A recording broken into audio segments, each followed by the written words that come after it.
Undani leo unaangazia kunako kila mwaka tarehe kama leo ya Oktoba 6 dunia huadhimisha siku ya mtindio wa ubongo, ikiwa ni katika harakati za kuhamasisha, kuelimisha na kuchukua hatua ili kuhakikisha watu wenye tatizo la mtindio wa ubongo wanapata haki ya kufikiwa na fursa mbalimbali sawa na mtu mwingine yoyote yule katika jamii. Sasa Mwajab Shafi yeye ameongezea kwa kina taarifa hii na hapa anatujuza.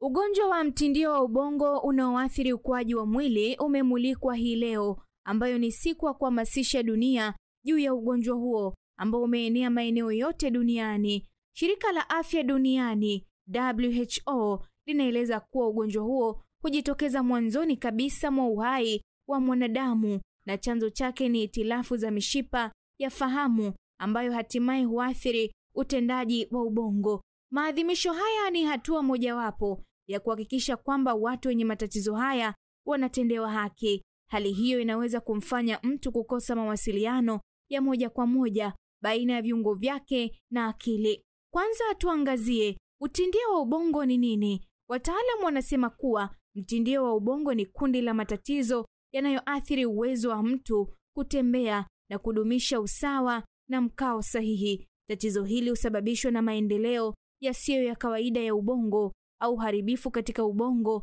unaokuwa ambao huathiri uwezo wa mtu kudhibiti misuli yake. Ni hali maarufu zaidi ya ulemavu wa mwendo, movement disability, kwa watoto. Hali hii hutofautiana kutoka kwa mtu mmoja hadi mwingine, ambapo mtu mwingine utindio wa ubongo kwa kiasi kikubwa anaweza kuhitaji vifaa maalum ili kutembea au asiweze kutembea kabisa na aweze kuhitaji msaada wa maisha kwa muda wote.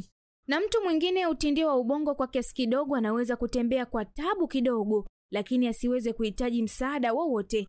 Watu wote wenye utindio wa ubongo hupata matatizo ya mwendo na mkao. Wengi pia huwa na hali nyingine zinazoambatana na utindio wa ubongo kama vile ulemavu wa akili, kifafa, degedege, matatizo ya kuona, kusikia au kuzungumza, mabadiliko katika uti wa mgongo na matatizo ya viungo, kukakamaa kwa misuli au viungo.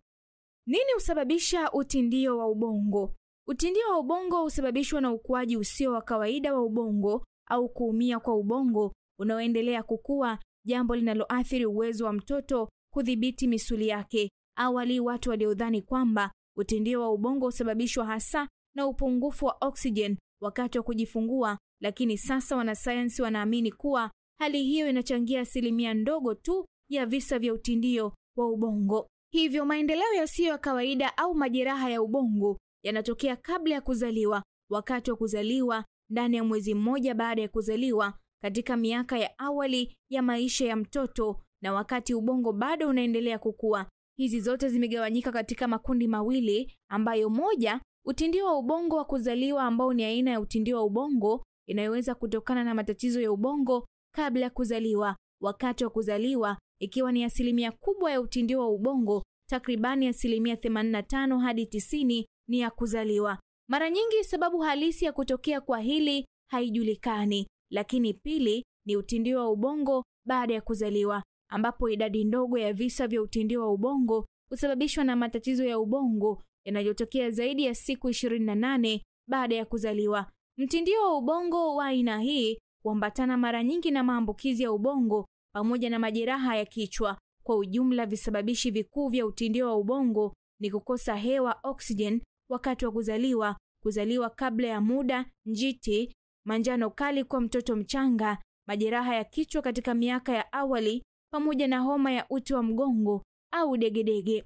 Dalili za utindio wa ubongo kwa watoto ni zipi? Wataalamu wanasema dalili zake hutofautiana sana kwa sababu kuna aina nyingi za viwango tofauti vya ulemavu, huku ishara kuu ikiwa ni kuchelewa kufikia hatua muhimu za ukuaji kama vile kujigeuza, kukaa, kusimama au kutembea.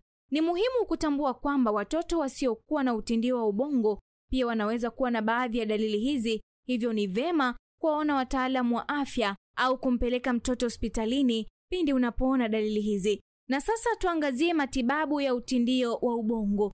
Wataalamu wanasema hakuna tiba kamili ya utindio wa ubongo, lakini utambuzi wa mapema wa matibabu ya haraka vinaweza kuboresha maisha ya watu wenye hali hii na hivyo ni muhimu kuanza mpango wa matibabu haraka iwezekanavyo.